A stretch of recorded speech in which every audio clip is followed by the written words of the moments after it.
పట్టిసీమ ప్రాజెక్టుకు వ్యతిరేకమన్న ప్రతిపక్ష నేత జగన్ ప్రజలకు క్షమాపణలు చెప్పాలని జలవనరుల శాఖ మంత్రి దేవినేని ఉమామహేశ్వరరావు డిమాండ్ చేశారు. పట్టిసీమ ఫలాలు అందరికీ అందుతున్నాయని కర్నూలులో చెప్పారు. కర్నూలు నగరానికి ఇబ్బంది లేకుండా తాగునీరు అందించేందుకు తుంగభద్ర జలాశయ అధికారులు అంగీకరించారని వెల్లడించారు.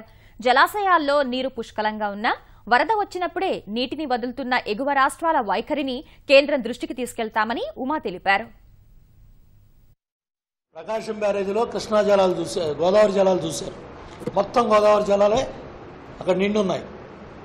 20 టీఎంసీలు వచ్చేసినాయి ఆల్రెడీ.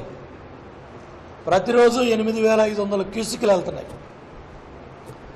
ఆ నీళ్లు అక్కడ ఇచ్చి ఇటు శ్రీశైలం దగ్గర నుంచి కృష్ణా జలాలు ఇటు కర్నూలు, కడప, అనంతపురం, చిత్తూరు ఇస్తామంటే విమానాల్లో తీసుకెళ్తారా, హెలికాప్టర్లో తీసుకెళ్తారా? ఎగతాళి చేశారు, ఆరోపణలు చేశారు, కోర్టులకు వెళ్ళారు, అడ్డం పడ్డారు. ఇవాళ జగన్మోహన్ రెడ్డి గారు రాష్ట్ర ప్రజలకు సమాధానం చెప్పాలి. నిండు అసెంబ్లీలో పట్టిసీమకు నేను వ్యతిరేకం, దండగా, ఇది వట్టిసీమ, మేము దీని మీద పోరాటం చేస్తాం, దీన్ని అడ్డుకుంటాం, దీన్ని ఒప్పుకోమన్నాడు. ఇవాళ నేను అడుగుతా ఉన్నా, రాష్ట్ర ప్రజలకు జగన్మోహన్ రెడ్డి గారు సమాధానం చెప్పాలి,